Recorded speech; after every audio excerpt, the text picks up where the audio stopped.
বাংলাদেশ থেকে ঘুরে এসে এবার আমার যে পলিটিক্যাল অবজারভেশনটা সেটা আমি শেয়ার করি। যদিও আমি বেশি ঘুরতে পারিনি বাংলাদেশে, আমি বেশি মানুষের সাথে কথাও বলতে পারিনি, বাট অনেকের কথা শুনেছি ইন বিটুইন। তো কথা শুনে আমার কাছে যেটা মনে হচ্ছে সেটা হলো, এক নম্বর হলো আমাদের দেশে এখন যারা মেইন স্ট্রিম রাজনীতি করেন, আমি যখন মেইন স্ট্রিম রাজনীতির কথা বলি তাহলে বড় দল বলতে বিএনপি, জামাত এদের কথায় আসে। তো বেশি বড় দল যারা, তারা আসলে এই ইউথদের, এই ইয়াং পিপলদের জেনজির ভাষা খুব ভালোভাবে বুঝতে পারছে না। দুই নম্বর হলো, এই বড় পলিটিক্যাল পার্টিস তারা স্টাক হয়ে আছে তাদের লেগাসি, অতীতে তারা কী ছিল, তাদের পলিটিক্যাল লেগাসি, সেগুলো নিয়ে তারা আটকে আছে, তাদের অতীত পূজা নিয়ে তারা ব্যস্ত আছে। তিন নম্বর হলো যে বড় কনফ্লিক্ট যেটা এই মেইন স্ট্রিমড পলিটিক্যাল পার্টিস আর ইয়াং জেনজির সাথে মেইন কনফ্লিক্টের জায়গাটা যেটা, সেটা হলো জেনজি চাচ্ছে নেতৃত্বে আসুক তারুণ্য,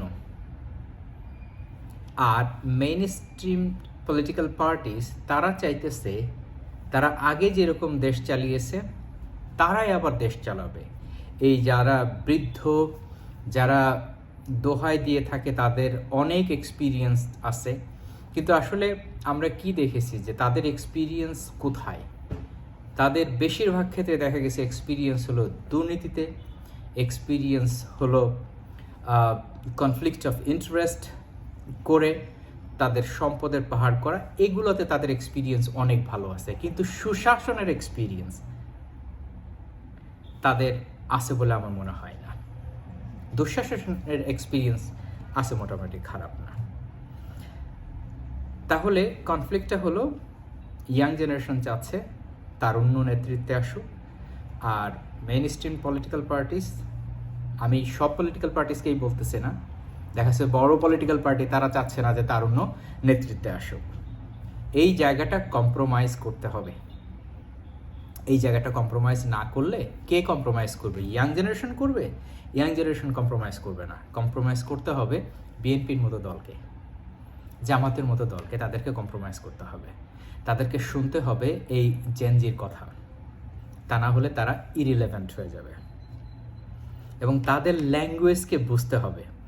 এবং মজার ব্যাপার হলো, আমার কাছে মনে হচ্ছে আমি যখন এই বিএনপি, জামাত বা এই সমস্ত পলিটিক্যাল পার্টিসের লোকেদের যখন কথা শুনি, তো মেইনলি বিএনপির মধ্যে দেখছি যে যেটা, সেটা হলো যে তাদের আন্ডারস্ট্যান্ডিং মানে সেই পুরানো আন্ডারস্ট্যান্ডিং, তারা আসলে এই নতুনকে নতুনভাবে চিন্তা করতে পারতেছে না।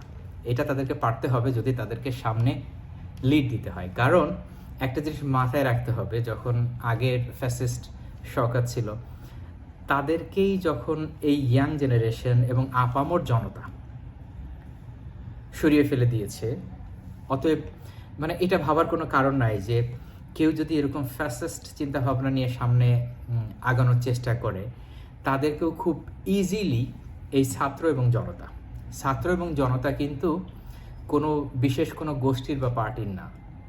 ছাত্র এবং জনতা যখন এই জুলাই বিপ্লবের যখন ডাক দিয়েছিল, এই ডাক কোনো পলিটিক্যাল পার্টি দেয় নাই। এই ডাক কিন্তু বিএনপি দেয় নাই, জামাত দেয় নাই, বা অন্য কোনো পলিটিক্যাল পার্টি দেয়নি।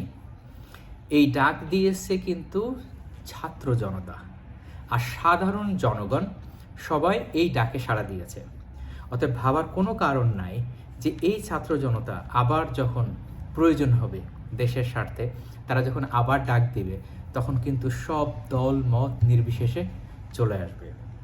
অতএব আমি যেটা বুঝতে পেরেছি যে এই বড় বড় দলগুলোকে, তাদেরকে অবশ্যই এই ছাত্রদের কথা, এই নতুন জেনারেশনের কথা এবং জনগণের কথা বুঝতে হবে, জনগণের পালস বুঝতে হবে। তা না হলে আগামীর বাংলাদেশের মানে শাসন করা হবে তাদের জন্য হলো দুঃস্বপ্ন। আগামীর বাংলাদেশে ক্ষমতার অংশগ্রহণ করা তাদের জন্য হয়ে যাবে দুঃস্বপ্ন। আমি কত বড় ছিলাম, কত বড় আছি, এইটা কিন্তু কোনো বিবেচ্য বিষয় নাই। এটা প্রমাণিত হয়েছে যে দীর্ঘ সময় ধরে এই কোনো পলিটিক্যাল পার্টিস তারা তাদের যেই অ্যাক্টিভ পার্টিসিপেশন ডেমোক্রেসিকে এস্টাবলিশ করার জন্য এটা কেউ করতে পারেনি। এটা পেরেছে young generation. So we have to salute them, we have to listen to them, we have to compromise, otherwise we are in danger. Thank you.